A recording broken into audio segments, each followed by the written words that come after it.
What is formal definition and structure of a hidden Markov model? Basically, it can be presented by 5 things. So what are those things? Number 1, states. N represents total number of states that are part of a hidden Markov model. Then to present that states, we have a set Q which presents individual states within that model. Those individual states are Q1, Q2 and Qn or Qt in our specific case.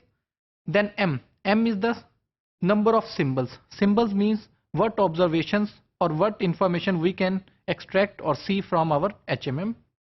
And it is presented by set O, which consists of O1, OT, O2 and up to OT, which is the last observation. Then we have A set, which is the state transition probabilities. State transition probabilities means how state converts from one state to the other state. So what are the transition probabilities between states? Then we have observation probability distribution, which is shown by B. So B presents our information how our observation probabilities will be modeled. And finally pi, the initial state distribution.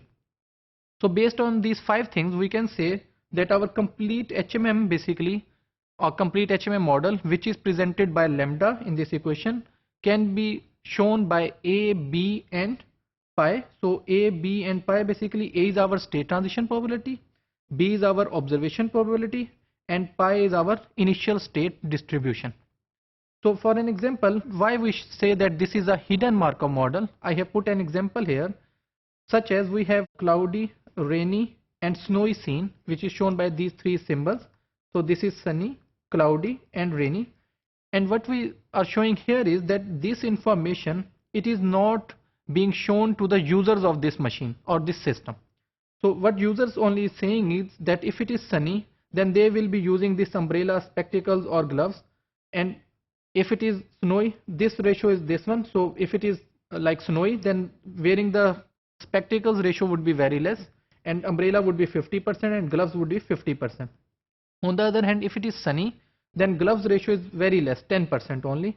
And if it is raining, then 65% it would be wearing gloves, and then we have this umbrella, and this spectacles or glasses would be very low.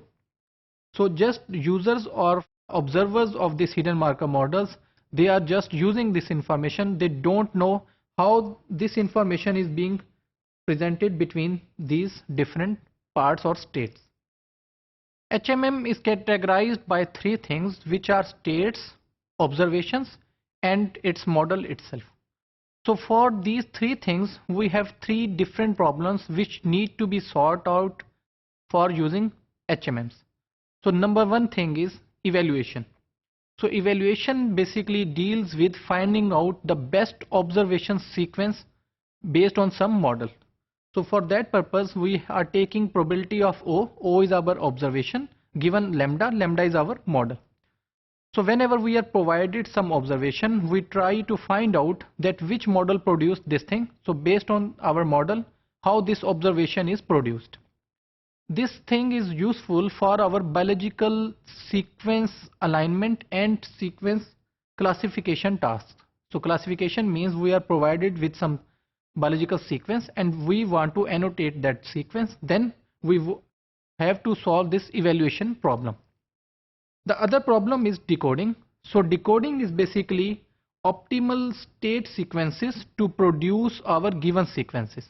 So in this problem, we want to solve out or find out what are different states which are involved in generation of our optimal or state sequence, which are used for producing our state given observations.